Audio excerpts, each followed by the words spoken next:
It's really easy to use Lightroom to control a tethered camera and capture images directly into the Lightroom workspace.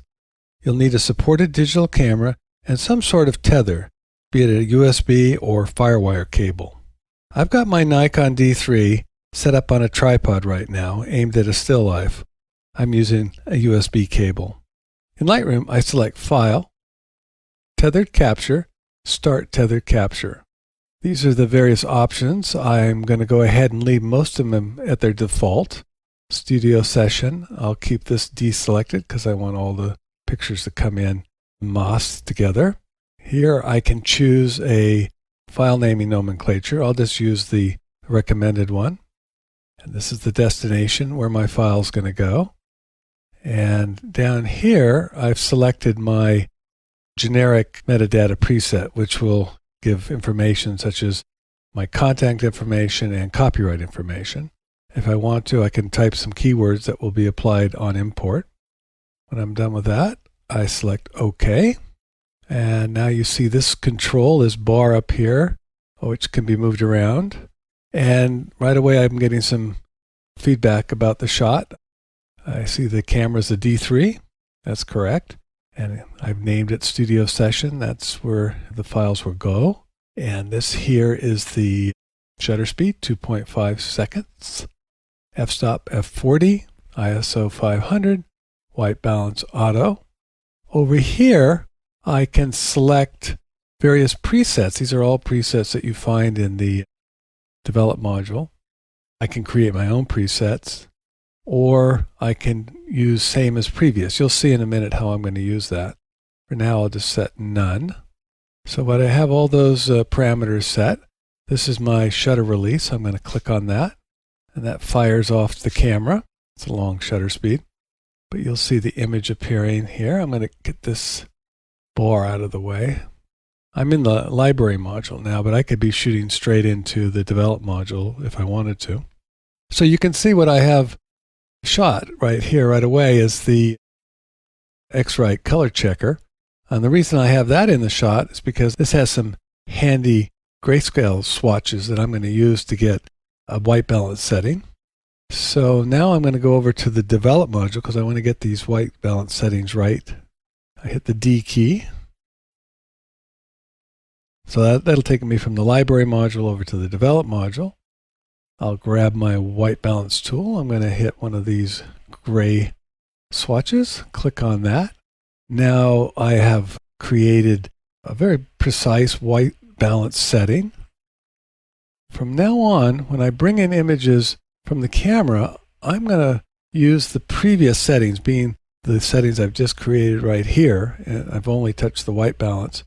And these white balance settings will now be applied to every image that comes in. And that way I've saved a lot of time in getting my white balance set.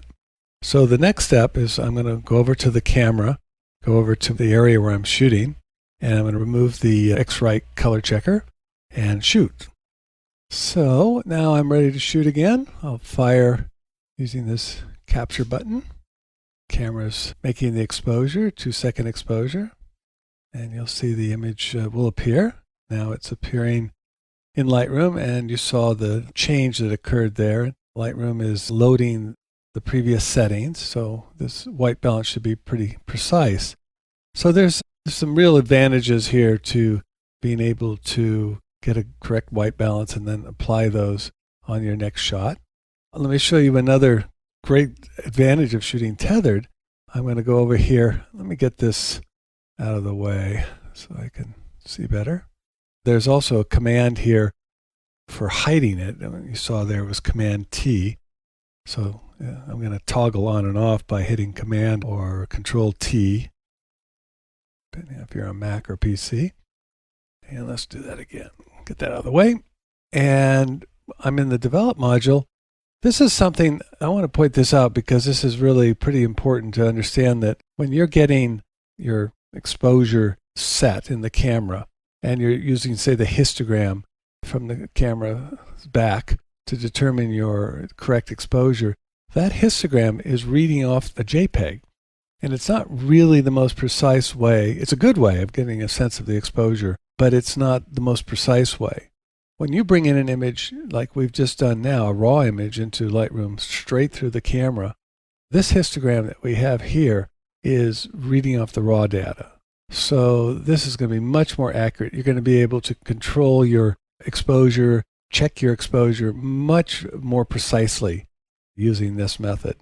The other thing, most of you know by looking at an image in the back of your camera that the LCD is relatively small, and it's sometimes hard to check for sharpness. Well, of course, with Lightroom, that's not an issue. I can zoom right up there as much as I want and really get a sense of the sharpness.